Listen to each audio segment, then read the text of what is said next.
and welcome to Marketing in Times of Recovery. I'm Io Abbas, a built environment marketing consultant and your host for today.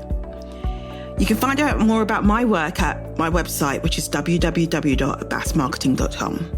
And today I have three amazing guests, Simon, Drayson and Darren Leach from George and James Architects, and the writer and trainer Juliette Mitchell from Architypal. I heard of Simon and Darren via Juliette on LinkedIn, and also via the Archiboo Awards, where their alternative RIBA plan of works was shortlisted in the best written content category. In this episode, we look at how they worked with Juliette to develop their tone of voice and how to write, basically, for humans. Yes, real, actual people. We also talk about how going through the process of writing their website has positively impacted other aspects of their business and what they're doing now in terms of their marketing to take their business forward. If you've liked the show and you do listen to us, please do leave us a review because it really does help us to spread the word. So if you're on Apple Podcast, scroll down, find the bit that says review and say some nice words about why you like the show. Anyway, I'm going to stop talking now and I'll let you get on and enjoy the show. Bye.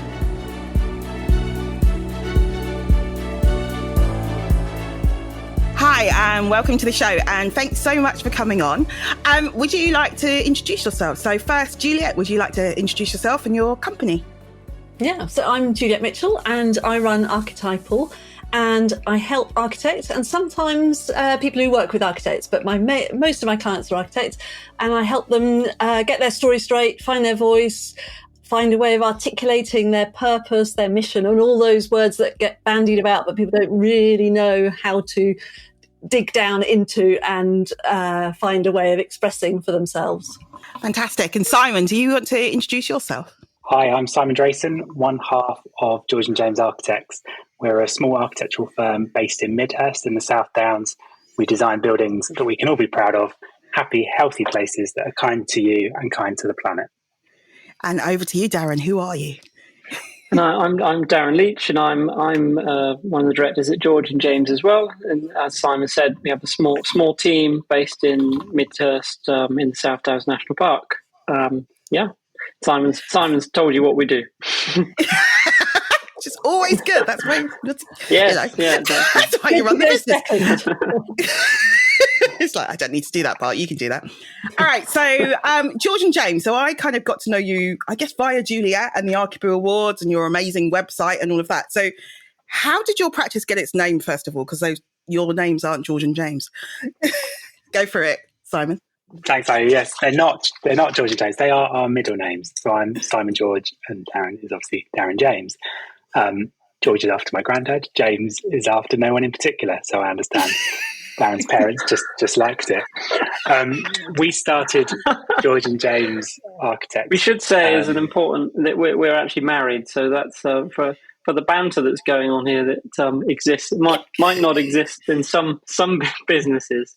That might very just true. Explain it.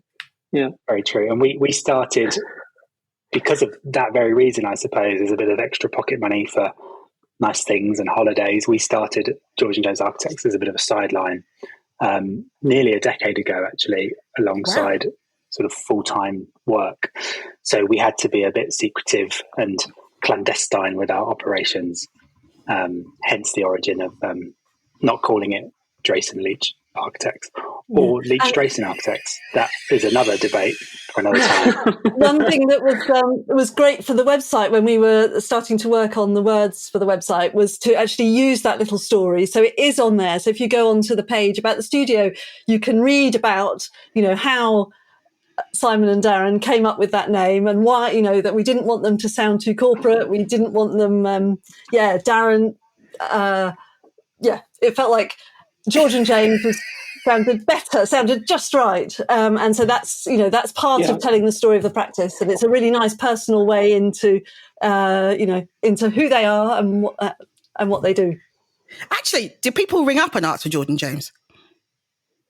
Sometimes, yeah.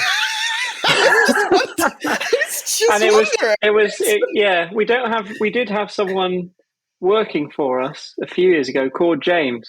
So that got very confusing. People would call up and ask for Mr. James or something like that. Yeah. And he was a part one, and we'd be taking all these sort of calls from prospective clients, and Lots of sales calls. We always know it's a sales call when they ask for George or James, because they haven't done their homework on the website. And they go, "How are you today?" That's normally the usual kind of sales exactly. intro, isn't it? Yeah. Which is always like, no. So, in terms of your website, kind of how did you find Juliette is my first question. How do you know each other? We knew, I guess, I don't know when we started the process, probably after the pandemic started. And we had a website, and it felt like a very generic thing. We had sort of statements on it that you could literally pick up from any architect's websites about, working on any project, all sectors. It was all quite standard and almost sort of boilerplate stuff. And we were kind of sat there in our bedrooms at home like everybody else, working at the start of the pandemic, thinking, well, we're okay. We've got lots of projects which are keeping us going. But how do we win the next project, and what sets us apart from everybody else, and why would people want to work with us? And so we knew we needed to work on our website and the way we present ourselves in order to do that and to appeal to people, and also just tell people about what we like to do and how we do it. And at the time as well, I think we were thinking, well, actually we need to publicize ourselves. So we got in touch with some publicists, and then a few publicists said, well, I think it was Luke Neath, who then directed us to Juliette and said, go and talk to Juliette. She does these wonderful workshops and can help you find your words and find, dig into who you are and present yourselves. And that's what we did. We sort of joined Juliette for a few sort of workshop sessions, just writing. During the pandemic. So we did it on Zoom. And for me, I think Simon and Darren were sort of, I think you were I had at the beginning before the pandemic, I'd been working completely face-to-face for my workshops. Yeah. And then it was that weird thing, like everybody, that suddenly it was adapting to doing it on Zoom and finding that actually it could work really well. And so I think that Simon and Darren, you were one of that first sort of clutch of the Zoom workshops, and it was great. And you working with just two other people, the two of them were in one room, so it felt like almost a one-to-one conversation, especially because as you can see, they're sort of very close in lots of ways.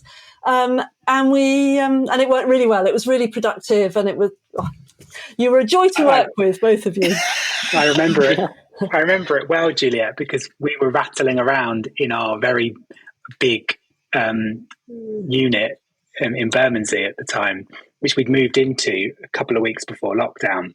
So we'd sort of taken a bigger office, and it was just the two of us sat in the corner of this huge room, echoing, with our voice echoing around on Zoom. Yeah. Wow. It's mad, isn't it, when you kind of think that's like 2 years ago? It's just it seems like yesterday, and a lot longer ago as well. It's very strange. And in terms of your website, what was it kind of that you really wanted to achieve? What was the kind of main thing that you wanted from it? So you knew you needed it to change, and you needed it to do different. Yeah. Well, I guess this came out of our workshops with Juliette, because we went into it thinking, well, actually, we just need to change a few of the words on our existing website, and just to tell people a little bit about what we do, and just be clearer about it. And actually, what we started discussing with Juliette was actually more about our story as a practice and where we've come from, and about us, and about the name of the practice and the things that we do and how we've evolved, and all of those things. They became more prominent, and actually it became more about building a website that told our story and would actually talk to our prospective clients in a language that isn't so architectural, isn't so alien to people who might visit our website and want to learn about how to hire and work with architects. And that's where it came about. And so I guess what we thought we wanted from a website became something quite different as we went through the process of writing and sort of working with Juliette and working it out.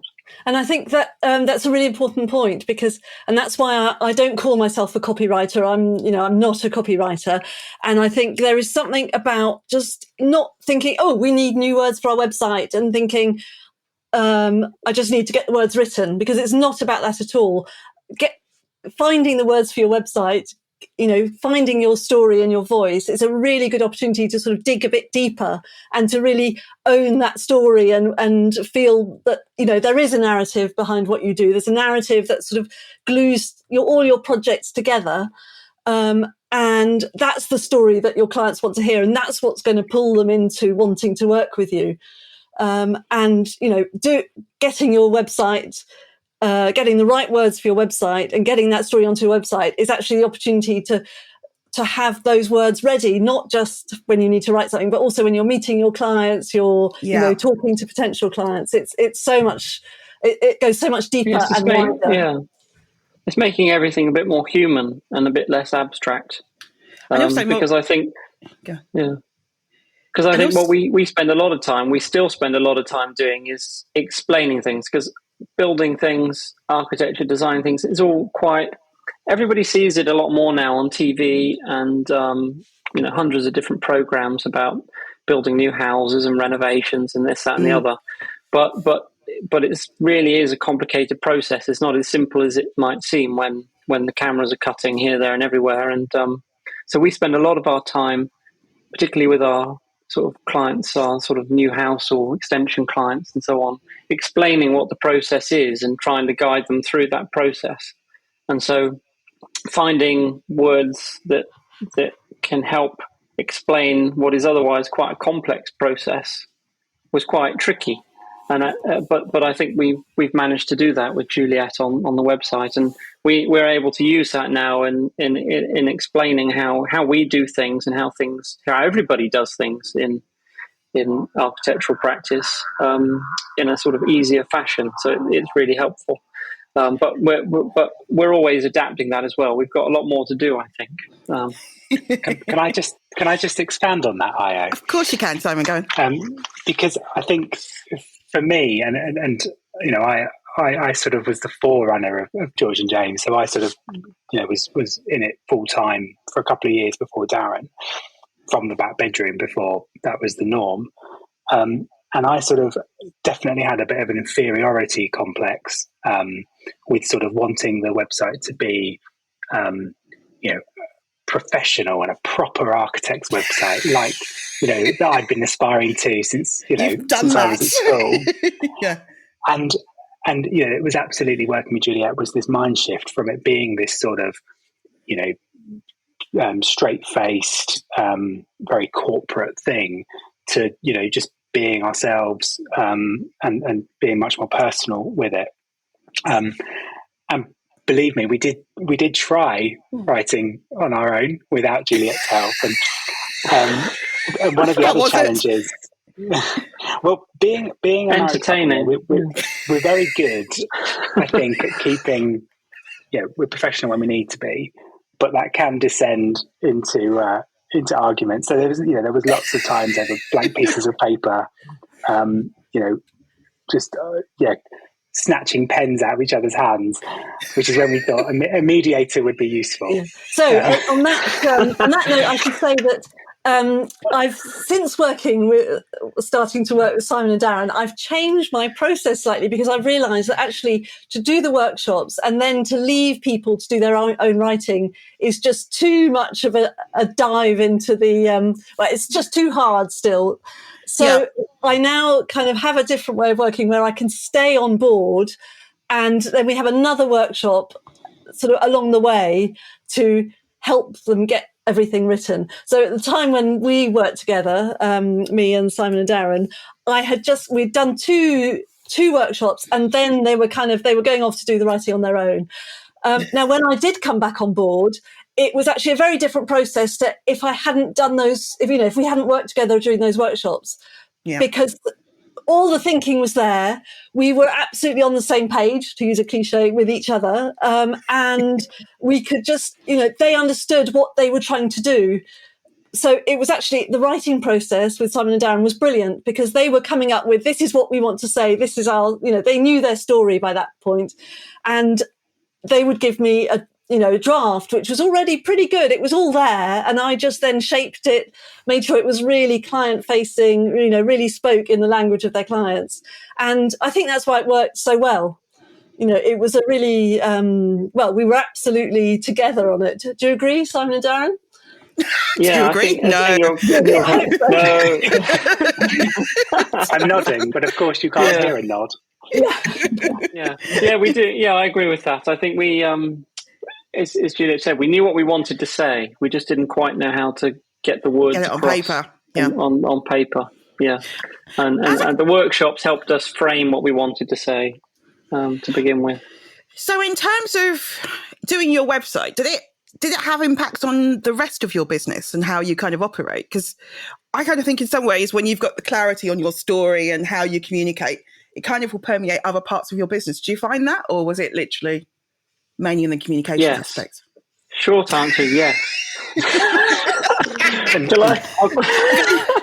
Maybe you might elaborate. Oh yes, yeah, of course. Well, it has, because it's changed the way we approach everything, I would say. So the way we provide, the way we meet our clients in the beginning, at the start of the process, when we get a call from somebody or an email, the way we explain things to them, the way we present our fee proposals, and that's kind of on the client side of things. But actually on our business side of things as well, it's changed the way that we advertise for staff and recruit. That was another thing we worked with Juliette on, was like, well, if you go onto websites like Dezeen or RIBA Appointments and all of those websites, if you flick through every job advert for an architect or an architectural assistant, they all follow exactly the same format, and they all pretty much have the same words. They're just jumbled up in slightly different ways and asking for the same thing. And so we actually, with Juliette's help, wrote a really sort of bespoke advert that ties into our website and that sort of human, sort of personal approach that we have on the website and the way we do business. And that permeate has also then influenced the way we work as a team. We're a flexible team. I know a lot of offices, obviously everybody had to jump online during the pandemic and things, but we have kind of kept the benefits in that and how we work. So all of our staff are fully sort of flexible and either working from home or working from the office. So people can kind of come to us and as our team members and say, well, this is how we'd like to work. These are kind of our hours, and we kind of gel all of that together. So that whole approach of being more personal and human is not just about the clients, but it's also about how we work as a team. Yeah, I have a particular bugbear about job ads that just say, especially when they're announcing themselves on Instagram or LinkedIn or whatever, we're hiring.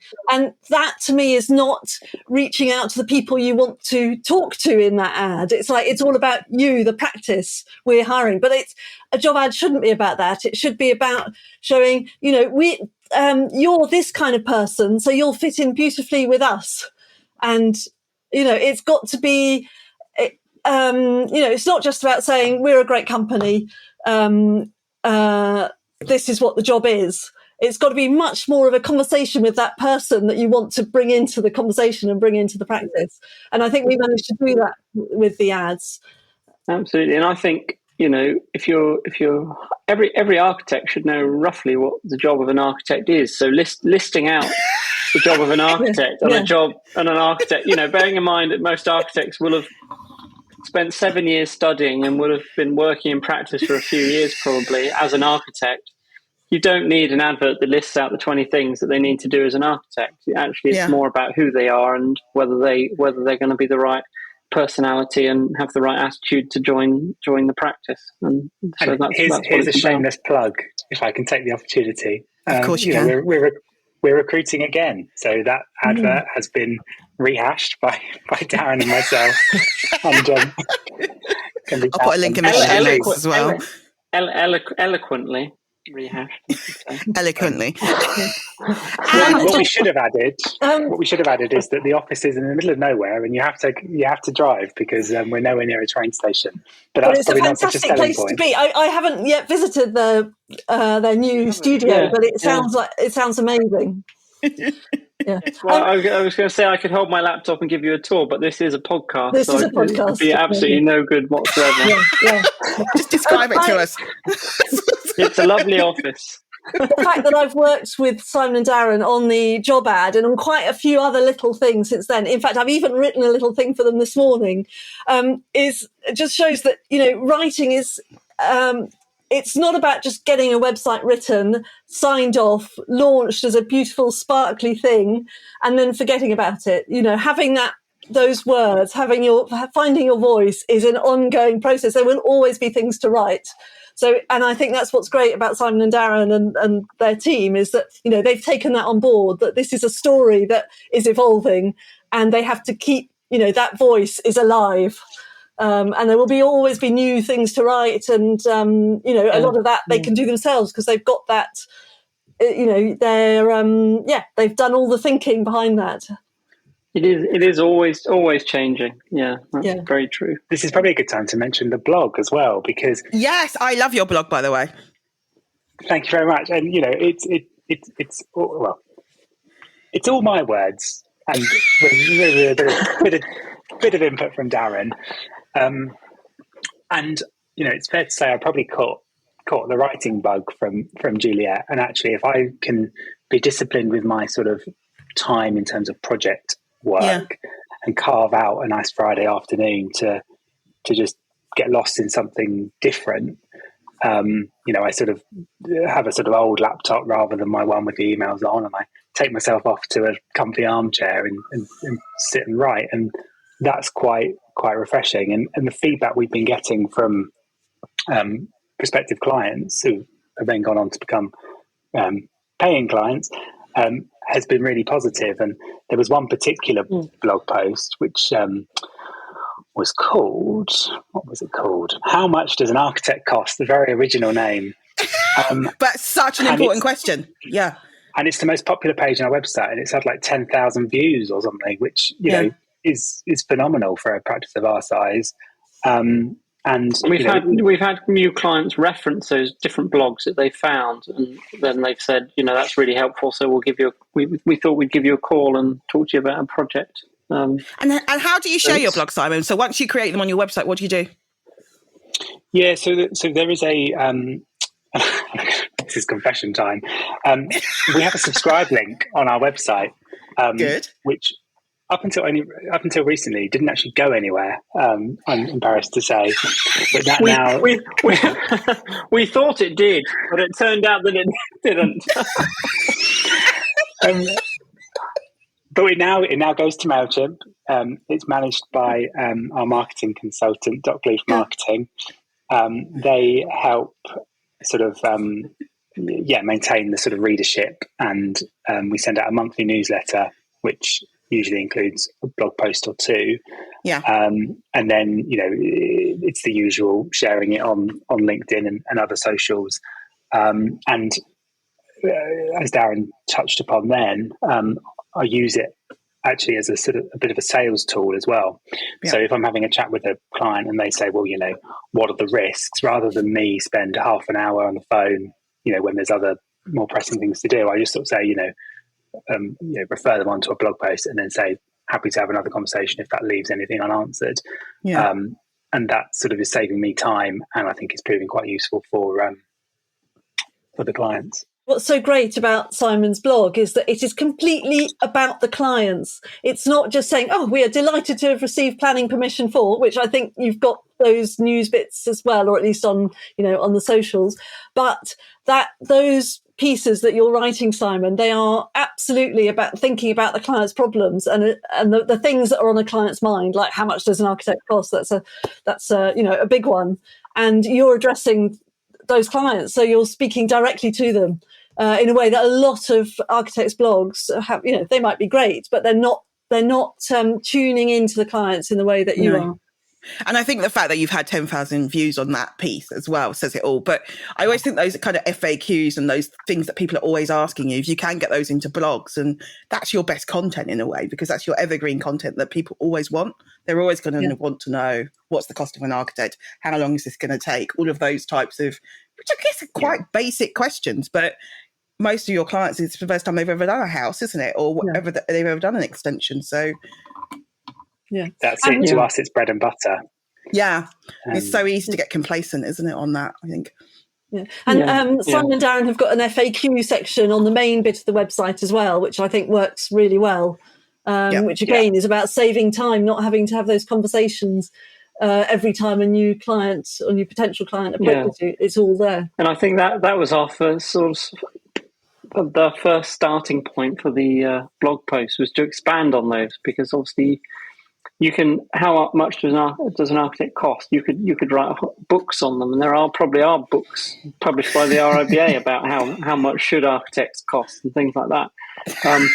But again, it's just about sort of giving clients clarity and just helping them make decisions, even if they decide that actually we're not the right people to work with them. And that is the case sometimes. And sometimes we tell them that as well, because we just don't think we're going to gel. But actually it gives them some tools to go off and find somebody who is right for them, and work out how they want to carry on with their project.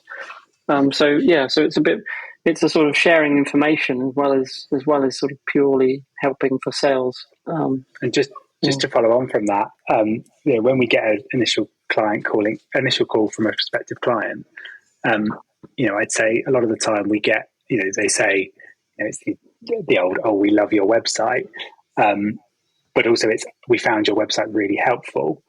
Lovely. And that's sort of obviously part of the reason they're picking up. And what's, when we're trying to sort of triage an inquiry as to, which pile to put it in, you can also, on the flip side, very easily see, has someone just clicked our ad on Google and fired off a generic email, wanting a, do my accent, Darren, want an extension on the back of the ass. Is that meant to be East End? I'm from there, by the way. We were south of the river, East End, so I feel like we can do that. Back of the ass. And that's not what we do. And actually we do offer a sort of bespoke service for everyone. And it's easy to see when we are on that same page with people or not. So it's a useful tool in that respect. No offense to EastEnders. Simon, I love what you're saying about clients saying, "We found your website really helpful." And I think that's a really good starting point, for architects out there who are thinking about their own websites. Have that as your starting point. We want to be helpful. But most architects don't start from that. They start from, what have I done? What are my achievements? And so that's starting from a point of ego rather than empathy about how we can be helpful. So that's a tip on, if you're staring at the blank page thinking, how do I write about myself? Think about how to be helpful. And once you've done that, it also takes the pressure off you, because you're not thinking about yourself, you're thinking about someone else. And that's a much more natural way to start writing, is to think about what can I tell them that they'll find useful. Yeah, and I always kind of think the questions that people bring to you, generally, whenever they are talking to you, that's the stuff you should be writing about, because, it just makes that's a much easier starting point as well. Yeah. So if you're a practice looking to kind of embark on a website development project, or your tone of voice and things, what advice would you give them, Darren? We were all sat there thinking, don't pick on me. This is a hard question. That's a hard question. And now what I've done is forgotten the question. But I think, what advice would I give them? Yeah. I think just think about, there's a mix there. Think about the sorts of projects you want to work on, because that's important, because you need to think about who your audience is. And if when you work out what sort of projects you want to work on, you then think about what sort of people do you want to work with, because that's almost just as important as the kinds of projects, because architectural projects take a long time and they rely on building really strong relationships with clients and other consultants and team members and things. And on a new build house, you might be working with someone for a couple of years, and you've really got to delve into their lives to work out how they want to live in a space. So I think if you're starting out on a website, thinking about who you want to be working with and then writing to them. It's almost like writing a letter to the people who you want to work with. And so I guess that would be my tip for a starting point. I love that letter idea. That's really lovely. And Simon, for you? Yeah, I think it's similar. Come on, think of another idea. Not allowed to heckle. It must be something else. You're fine if you don't have something else. That's all right. Juliette, did you want to add anything? Well, two of the things that Darren has said are really important. One is about being aspirational, as in, think about not just what you've done, but what the projects you really want to work on. So if you've done a load of things that were not really your ideal projects, you don't even need to write about them. A website is always going to be a curated story of your work. So just think about, your website should be aspirational. So aim for, write about those things that you want to be doing more of. The other thing, which also picks up on what Darren said, is about really thinking about your ideal client. And, that's one of the things we did in the workshops together at the start of the process, was really I got Darren and Simon both thinking very specifically about what makes a great client, so that it's not some abstract sort of amorphous mass of people. These are the potential clients. It's like this specific person, that's who we want to work for, and this is why. And then you can really start to write that personal letter to them. I've got one. Yes, well done. Go. Go for it. and it's a simple one, and probably paraphrased from Juliette, but it's avoid jargon. Because in our training and in professional spheres, talking to other architects, we know what a feasibility study is. We know what tender means, and a pre-app inquiry or this or that. And actually, to the man or woman on the street, I should say, that doesn't mean a thing. So I think that's a sort of simple one that could be actioned relatively straight, quickly and easily. A way to do that, this is now me sort of in helpful mode, is to, every time that there's a word that you think of, feasibility study, and then think, so what does that mean for my client? It means kind of giving them options, showing them what's possible. And that, just using that line, showing them what's possible, that's immediately you're going to be speaking in a language which means so much more to them. So jargon is really useful between colleagues because it's a shortcut, because you don't want to be explaining all that every time. But for clients, shortcut it's like going such a shortcut that you've missed out the scenic route that actually makes them understand their context and the landscape and where they are. Jargon has a place, but not when you're talking to clients. I'm probably doing IO's job for her here, but that probably leads us quite nicely onto the work we did together on the RIBA plan of works. RIBA, which is why we were shortlisted for the Archiboo Awards. I'm going to hand back over to you, IO, to ask us lots of questions about that. Fantastic. Do you want to explain it first? Off you go. What was your alternative RIBA plan stages of work? Right. Which is really good, by the way. Yeah. I put my foot in that one, didn't I? No, of course you did. I did my research, though. The RIBA publish a plan of works, which is a sort of step-by-step guide from the start to the end of a project. And architects' practices range from public practice, local authorities, private practice, to one-person bands, to multidisciplinaries worldwide. And what the RIBA, and it's not a task I would envy, but they tried to sort of come up with this one plan that would basically one size fits all. And it just wasn't us, and it wasn't our clients, and it wasn't our projects.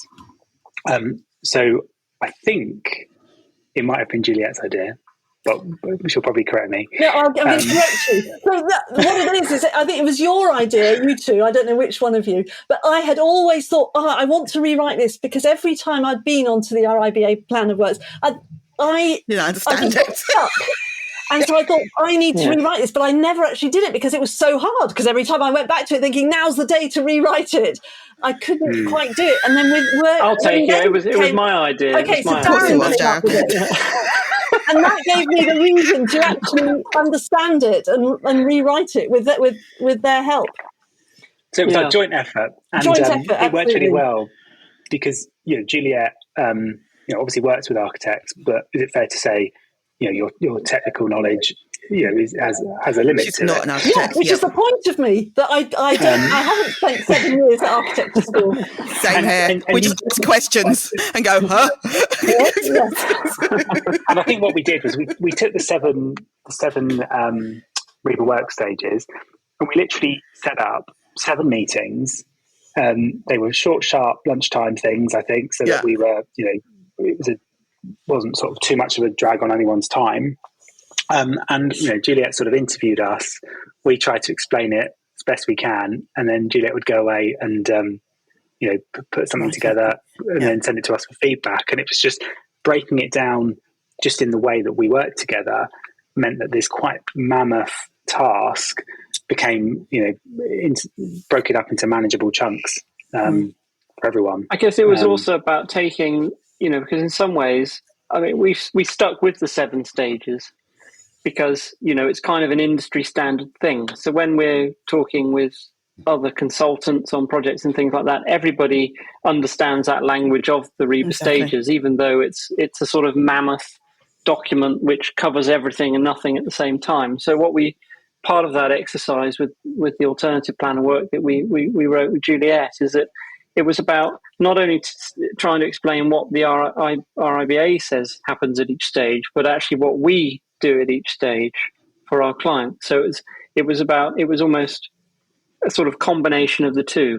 One is the sort of background structure being the RIBA plan of work, but which we follow loosely, but then actually explain to people what that actually means at each stage at George and James. What do we do at each stage for them, and how will their projects progress? And I think that's a great place to start, and it's really helpful for clients to see that sort of process.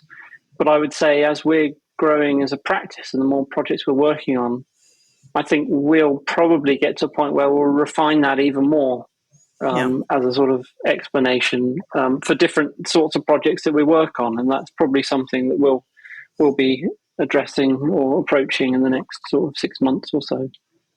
But you're right. I mean, looking at it earlier, which I did today, and it was quite interesting because you were right. You were turning around and saying, and this is how we'll help you get through this stage. And, at the end, we'll come and hopefully have dinner with you, which I thought was quite funny. Invite us over for a coffee. It was We're always lovely. hopeful. Yeah. That alternative plan of works is one of the things I'm most proud to have been a part of writing, because I think it's such a genuinely helpful thing. Now, it kind of opens up architecture from this sort of mystical, not mystical, but this kind of arcane, strange thing that other people who haven't been at architecture school just don't really understand how it works, and it just makes it into this. It's just these stages. It's all very manageable. We do this. This is what it means for you. I suspect a lot of other businesses we work with, other consultants in different professions within the industry. Everybody follows the RIBA plan of work, but I bet if everybody sat in a room and tried without it in front of them to explain what is supposed to happen at each stage, I don't think, I think we'd all be surprised as architects how many people we talk about it to just don't understand it either, and how many architects don't really understand it either. Because it's like you say, it's as Simon said, it's designed for everything, to cover everything, and then in doing that, quite often misses the mark. Which is an issue in itself, isn't it? I mean, I mean, it's a major issue. Yeah, and I think there's a major issue on a lot of websites that a practice is trying to talk to everybody, and by trying to talk to everybody, they're not actually making eye contact with anybody, because it just becomes very generic, very difficult to pin down. Fantastic. Yeah. All right, so now we're at the end of the show, but thank you all so much for coming on. I hope you enjoyed it. And of course, I will put links to your website and the alternative plan of works in the show notes as well. Thank you so much. Pleasure. Thank you. Thank you. Thanks, Diane.